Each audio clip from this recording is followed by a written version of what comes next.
বিখ্যাত ক্রিকেটারের কন্যা, তিনি নিজেকে কৃষক দাবি করে একটা বিরাট জমি কিনে নিয়েছেন, ফলে তারা ট্যাক্সের আওতার বাইরে থেকে যাচ্ছে। একটা কথা যেটা বারবার হয়, এটা কোনোদিন এর ইমপ্লিমেন্টেশন হবে না, সেটা হচ্ছে এগ্রিকালচারাল ট্যাক্স।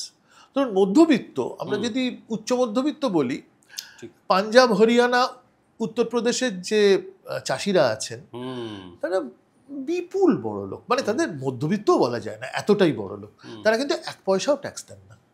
হ্যাঁ, ওই ট্যাক্সটা স্টেটের সাবজেক্ট না, এগ্রিকালচারটা স্টেটের সাবজেক্ট, অতএব ইনকাম ট্যাক্সটা সেন্টারের সাবজেক্ট, অতএব তারা সেটা দেবেন না। এইসব নিয়ে এবং মানে নিজেকে কৃষক ডিক্লেয়ার করে অনেক মানুষ অনেক রকম সুবিধা নিয়েছে, অনেক সুবিধা আছে। অমিতাভ বচ্চনই নিজেকে কৃষক ডিক্লেয়ার করে একটা বিরাট পরিমাণ জমি কিনেছেন। রিসেন্টলি আরো একজন, আমি নাম বলছি না, একজন বিখ্যাত ক্রিকেটারের কন্যা, তিনি নিজেকে কৃষক দাবি করে একটা বিরাট জমি কিনে নিয়েছেন, ফলে তারা ট্যাক্সের আওতার বাইরে থেকে যাচ্ছে।